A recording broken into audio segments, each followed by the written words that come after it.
wapedza kuwana x wanzi a4 p1 over 3 v minus 8. What is your next step?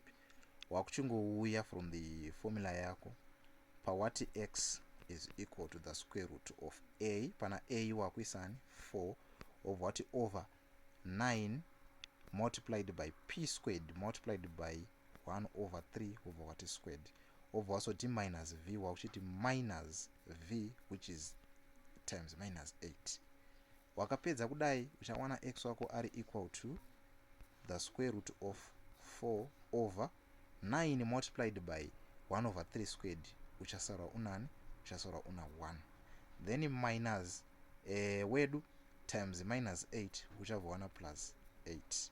Saka in short uchawana x wako ari equal to the square root of 4 over g over 9. Square root of 4 over 9 zvakangofanana nekuti square root of 4 divided by the square root of 9. Square root ya 4 ndiyani? Square root ya 4 tinowanani? Tinowana 2, then square root ya 9 tinowana 3.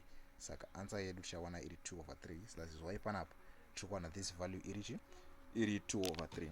Wapedza ipapo pane this summary panapa ishi irikufana kuzikana ndekuti it may be deduced that the general steps to be followed when making a letter or a symbol the subject of the formula are. Iyi ndo ma rules kana kuti mitemo yatinofana kufollowa kana uchida kuita issue ye the subject of the formula.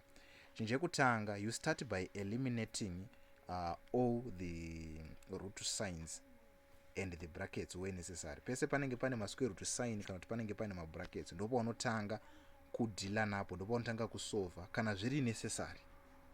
Wapedza kudaro you eliminate ma fractions ese atinenge tinawo. Eliminate ma fractions if kana pane ma fractions kuti zvikuitire easy. Wapedza kudaro you group ma like terms ako, like what we were doing kuti ma variables ese anenge ana x anoenda kuside rawo, ma variables asina x oenda to the other side. So you group my like terms, that is those which you have the letter which should be made the subject of the formula. Sezvo tanga tsvaga x, ma variables ese a x that's why tanga chimesa ku one side kuti tikwanise kuwana x wedu zvakanaka.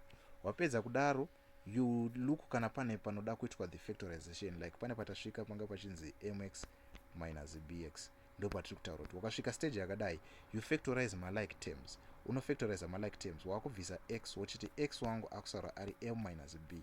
Wapedza kudaro you now divide both sides by my like term, but that is by the bracket atenda sara naro uno divide both sides.